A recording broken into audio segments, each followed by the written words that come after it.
eo amin'ny taranja judo kosa indray dia judoka miisa enina eo no andeha niofana any Japon mandritra ny 27 andro izany.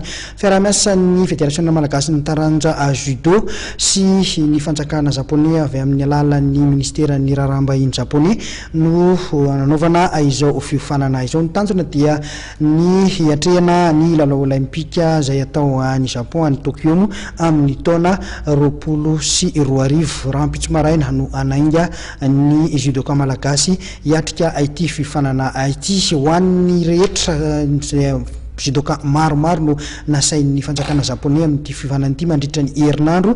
Tombony manokana kosa ho an'ny Madagasikara ny fahafahana niatrika izany fifanana izany anaraka izany fifanana izany mandritra ny 27 andro vokatra izay fiaraha-miasa eo amin'ny Fédération Malagasy ny taranja judo sy ny ministera-ny raharaham-bahiny japonais izay. Ny objectif-atsika voalohany dia mba hananatsika champion d'Afrique, tena champion d'Afrique fa tsy isalasala zay aloha. Dikan'izay zany dia tsy maintsy maka ankizy junior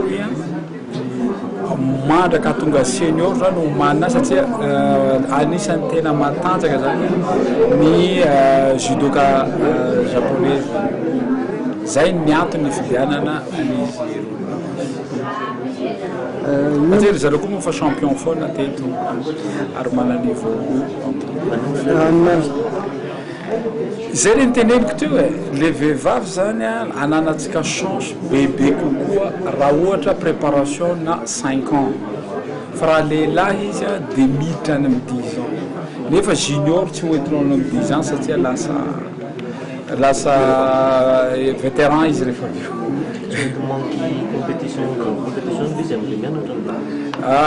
fa ao anatin'ny raha tena marina ny zavatra io ny atomboka tamin'ny resaka finamana zao en tant que citeny mpinamana zahay sy président ny All Japan Federation. Dia nanomboka teo zany nipoiran'ireo zavatra rehetra reo dia ny antony zay no mahatonga anay hoe mbola tsy maintsy mijerenay ahoana fomba ahafahan'izy manao compétition. Fa ce qui est sûr zany tsy maintsy hanao compétition internationale satria tsy ho qualifié mihitsy zareo raha tsy manao compétition. Fa tsy hoe mahay judo. Firenena firy mandray anjara be stage? Maromaro aloha firenena mandray stage fa isika reny any mipetsaka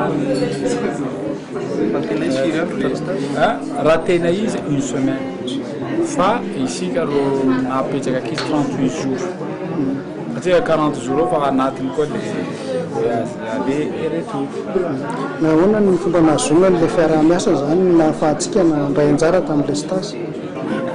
Zay le tenen'ny ambassadeur teo iny raha tena marina aloha tsika tsy dia misy résultat loatra raha amin'ny judo international fa anisany mirespecter l'esprit namoronany sansajogrokano an'le judo zany tsika dia touché aminy avokoa zareo ary nandritra ny fotoana niarahan'zareo niarahan'ny abe prime ministre ny Japon niaraka amin'ny filoham-pirenena era-Donald mampianina dia miverimberina io judo io ary anisan'ny fandresaka kokoa moa zao tamin'ny conseiller président ahafahantsika amin'ny développé an'le judo eto.